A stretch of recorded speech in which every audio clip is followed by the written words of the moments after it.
受到這美股大落影響呢，這亞洲股市拜一同款大落。這南韓的股市呢是落8.29%，盤中也捌出現陽燈機制暫停交易。啊，若講到日本股市呢，有甲這64000點收掉的落3.85%。啊，若講到咱的台股呢，盤中大落2694點，最後有起轉來是收在43502點，落1568點，是有史以來落第三多。啊，若講到這台票換美金呢，也是落1.05角，收在31.58塊。會台集團長任坤拜佇韓國拜訪 SK 集團會長崔泰元，對這陣啊全球科技股正人得賣，股市有真大賣壓。任坤是講，全球科技股大落，拄好是大家買的好時機，因為 AI 基礎建設才拄起步。We're at the beginning of that AI infrastructure build out, and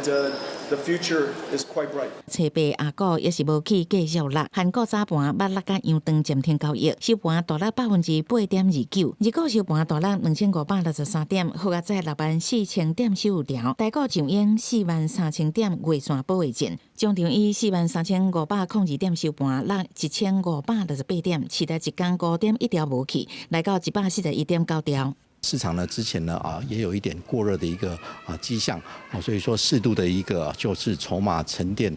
讓市場回歸這個基本面。看這陣啊，台股歷年來收盤落上濟點，是佇去年4月初7，美國宣布對頂關稅，指數收盤大落2065點。2024年8月初5，收盤抬1807點，今年6月初8是創下歷史上第3大收盤落點，啊，不過盤中捌大落2694。馬創下台股盤中落上濟記錄。這一波的修正可能還沒有結束，因為這一波除了 AI 雜音之外，第二個就是聯準會的利率政策，在就業數據報告這麼好，大家會怕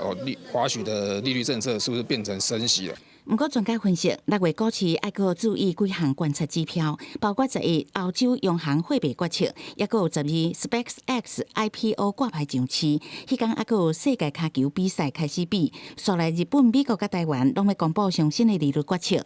聯準會維持目前的聯邦基金利率不動，是比較機會相對比較高。目前的聯邦基金利率相對於其他主要央行還是有利差在的。專家講，美國甲台灣央行維持利率無調整的機會較懸。分析師提醒，這陣啊台股還擱佇個修正期，提醒投資人愛注意操作技術比例的風險。記者採訪報道。